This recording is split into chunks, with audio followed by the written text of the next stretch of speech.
ഇനി പറയാനുള്ളത് ധനുക്കൂറാണ്. സാജിറ്റേറിയസ് എന്നാണ് ഇംഗ്ലീഷിൽ എൻ്റെ പേര്. മൂലം, പൂരാടം, ഉത്രാടത്തിൽ കാല്, ഉത്രാടത്തിൻ്റെ ആദ്യപാദം. ഈ നക്ഷത്രക്കാർക്ക് എഴുത്ത് സംബന്ധിച്ചുള്ള അതുപോലെ സെയിൽസ് മേഖലയിൽ ഒക്കെയുള്ള ജോലി ചെയ്യുന്നവർക്ക്, തരം ബിസിനസ് ചെയ്യുന്നവർക്ക് ചില നേട്ടങ്ങളുണ്ടാകും. അതുപോലെ യാത്ര കൊണ്ട് നേടേണ്ട ഫലങ്ങൾ ഉണ്ടാകാനും സാധിക്കുന്നതാണ്. ധനപരമായിട്ട്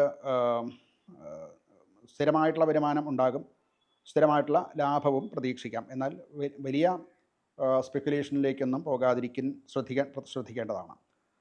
പ്രത്യേകിച്ച് സഹോദരന്മാർ അഥവാ സഹോദര സ്ഥാനത്ത് വരുന്നവരുമായിട്ടുള്ള സാമ്പത്തിക ഇടപാട് കുറച്ചൊന്ന് സൂക്ഷിച്ച് ആലോചിച്ച് മാത്രം ചെയ്യാൻ ശ്രദ്ധിക്കണം. ആരോഗ്യപരമായിട്ട് ഇവർക്ക് തോളിൽ അഥവാ കൈ മുതലായിട്ടുള്ള ഭാഗങ്ങളിൽ വേദന ഉണ്ടാവുക, അങ്ങനെ രോഗങ്ങളുള്ളവർക്ക് അത് കൂടാൻ സാധ്യത ഉണ്ട്.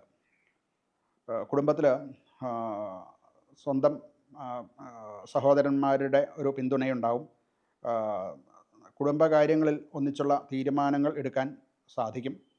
നേരത്തെ ഉണ്ടായിരുന്ന ചില സംഘർഷങ്ങളും ഒക്കെ അയവ് വരുന്നതായിട്ട് കാണാം. വീട്ടിൽ കൂടുതൽ ചർച്ചകൾ ചെയ്ത് തീരുമാനിക്കേണ്ടതായിട്ട് വരും. അതിന് വേണ്ടതായിട്ടുള്ള ഒരു ഉത്സാഹവും ഒക്കെ വീട്ടിൽ സംജാതമാവുകയും ചെയ്യും.